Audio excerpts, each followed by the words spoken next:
Endometriosis म्हणजे गर्भाशयाची सूज आणि सर्वायकल अल्सर म्हणजे गर्भाशयाच्या तोंडाला होणारी जखम, या गोष्टींसाठी, या तक्रारींसाठी गर्भाशय काढून टाकणं ही शस्त्रक्रिया बरेच वेळा सुचवली जाते. याचं कारण असं आहे की बरेच वेळा ॲलोपॅथीची ट्रीटमेंट रिपीटेडली घेऊनसुद्धा ते प्रॉब्लेम्स टॅकल होत नाही आहेत आणि बरे होत नाही आहेत असं दिसून येत आहे. पण महत्त्वाचं असं आहे की कमी वयामध्ये गर्भाशय काढून टाकलं शस्त्रक्रियेद्वारा तर त्याच्यामुळे जे उपद्रव म्हणजे त्याचे साईड इफेक्ट्स आपल्याला बरेच वेळा भोगायला लागतात.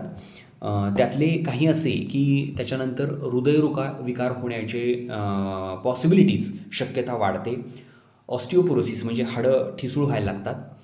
नंतर सततचा अशक्तपणा जाणवणे आणि स्लीप डिस्टर्बन्सेस म्हणजे शांत झोप न लागणं, झोपेच्या तक्रारी सुरू होणं आणि काही मानसिक प्रॉब्लेम्स, मेंटल डिस्टर्बन्सेस, या गोष्टी आपल्याला फेस करायला लागू शकतात आणि त्या कुठल्याही प्रकारच्या औषधांनी टॅकल होत नाहीत. त्याच्यामुळे कमी वयामध्ये गर्भाशय काढून टाकणं हे धोक्याचं तर आहेच आहे. दुसरं एक असं सांगितलं जातं की गर्भाशयाची शस्त्रक्रिया अशा कंडिशनमध्ये नाही केली तर कॅन्सर होण्याचा धोका संभवतो. परंतु असं आम्ही पाहिलेलं आहे आमच्या प्रॅक्टिसमध्ये की गर्भाशय काढून टाकण्याची शस्त्रक्रिया केल्यानंतरसुद्धा पेल्विक रिजनमध्ये म्हणजे ओटीपोटामध्ये कॅन्सरची ग्रोथ झालेली आहे, डेव्हलपमेंट झालेली आहे.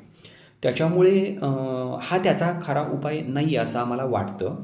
कॅन्सर जर व्हायचा असेल तर तो वेगळ्या कारणांनी होतो आणि शरीरामध्ये कुठेही होऊ शकतो. शरीरातल्या कुठल्याही प्रत्येक पेशीचा कॅन्सर हा होऊ शकतो. त्याला काही पर्टिक्युलर अशी जागा वगैरे काही नाही आहे.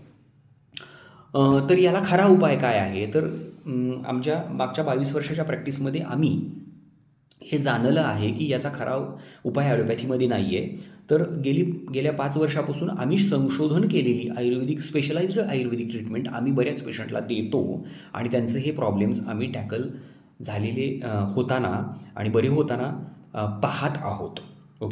आणि याबद्दलचाच एक केस स्टडी, एका पेशंटबद्दलचा अनुभव, त्याच्याबद्दलचा एक व्हिडिओ बनवून आम्ही आमच्या याच प्रोफाईलच्या, या सोशल मीडियाच्या आमच्या फीडमध्ये आम्ही अपलोड केलेला आहे.